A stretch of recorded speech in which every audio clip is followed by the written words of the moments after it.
ஒரு கார் வாங்க போறோம் அப்படின்னா ஒவ்வொரு ஃபேமிலிக்கும் ஒரு பட்ஜெட் வச்சிருப்பாங்க.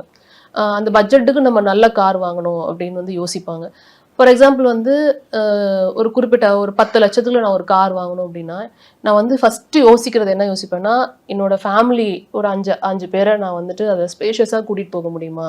அப்புறம் எவ்வளோ மைலேஜ் தரும் சிட்டிக்குள்ளார?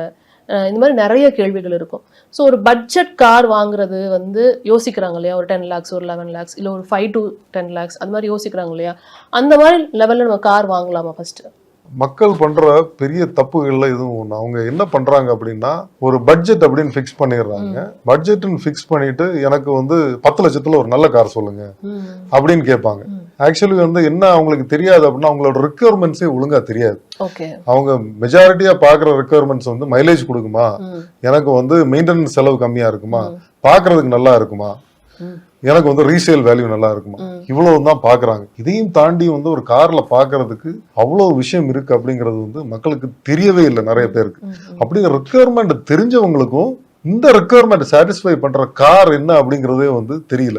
ஏதாவது தெரிஞ்சவங்க 4 பேர்ட்ட கேட்கறாங்க, இல்ல அந்த கார் வச்சிருக்கிறவங்க 4 பேர்ட்ட கேட்கறாங்க. நம்ம இந்தியால என்ன ப்ராப்ளம் ஆகுது அப்படின்னு சொன்னா, ஒரு கார் வச்சிருக்கிறவங்க வந்து அவங்க வச்சிருக்கிற கார்லாம் நல்ல கார் அப்படின்னு சொல்லிடுறாங்க. அதுல ஏதாவது நெகட்டிவ் இருந்தா கூட வெளியே சொல்லிடுறது இல்லை. அதனால வந்து மக்கள் வந்து தங்களுக்கு வேண்டிய கார் இல்லாம ஏதோ ஒரு காரை வாங்கிடுறாங்க. ஒரு கார் வந்து தப்பா வாங்கிட்டீங்க அப்படின்னு சொன்னா அது வந்து ஒரு பயங்கரமான ஒரு காஸ்ட்லி மிஸ்டேக் ஆயிடும். ஒன்ஸ் நம்ம ஒரு காரை வாங்கிட்டு நம்ம வீட்டுக்கு கொண்டு வந்துட்டோம் அப்படின்னாலே நமக்கு வந்து 20% மேல வந்து நெக்ஸ்ட் டே வித்தா கூட போயிடும். ஸோ வந்து நம்ம ஒரு கார் வந்து ரைட்டா வாங்குறதுக்கு டிசைட் பண்ணிட்டோம் அப்படின்னாலே நம்ம வந்து நிறைய மணி சேவ் பண்ணிட்டோம்னு அர்த்தம்.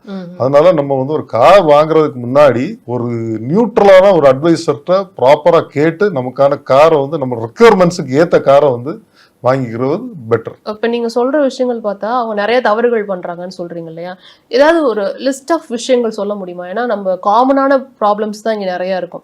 எல்லாரும் பண்ற விஷயங்கள் வந்து மோஸ்டா ஈக்குவலா அந்த விஷயத்த பண்ணுவாங்க. அப்படி காமனா அவங்க பண்ற மிஸ்டேக் என்னன்னு தெரிஞ்சுக்கலாமா? மக்கள் வந்து காமனா பண்ற மிஸ்டேக்ஸ் இதுதான். நான் முதல்ல சொன்ன விஷயங்கள் தான். அவங்க வந்து லுக்ஸ் நல்லா இருக்கான்னு பார்த்து வந்து லுக்ஸை வச்சு வாங்கிடுறாங்க. அப்புறம் வந்து நிறைய எமோஷனல் டெசிஷன்ஸ் எடுக்கிறாங்க. வந்து அவங்க சின்ன வயசுல பிடிச்ச காரா இருக்கும், இல்ல அவங்க அப்பாவுக்கு பிடிச்ச காரா இருக்கும். இந்த மாதிரி வந்து எமோஷனல் டிசிஷன்ஸ் எடுக்கிறாங்க. எமோஷனல் டிசிஷன்ஸ் எடுத்து கார் வாங்கினாங்க அப்படின்னா கொஞ்ச நாளையிலே வந்து அந்த எமோஷன்ஸ் வந்து சாக ஆரம்பிச்சிடும். ரியாலிட்டி வந்து தெரிய ஆரம்பிச்சிடும். ரியாலிட்டி தெரிய ஆரம்பிக்கும் போது அவங்களுக்கு வந்து அவங்களோட ரெக்குயர்மெண்ட்டுக்கான காரா இருக்காது. அவங்களுக்கு வந்து அது கஷ்டம் வர ஆரம்பிச்சிடும். அப்போ வந்து அவங்க வந்து it will be too late. அதை வந்து அவங்க தெரிஞ்சுக்க ஆரம்பிக்கும் போது பாத்தீங்க அப்படின்னா ஆல்ரெடி அவங்க பணத்தை இழந்திருப்பாங்க. விற்கலான்னு போகும்போது நிறைய பணம் இழந்துருவாங்க.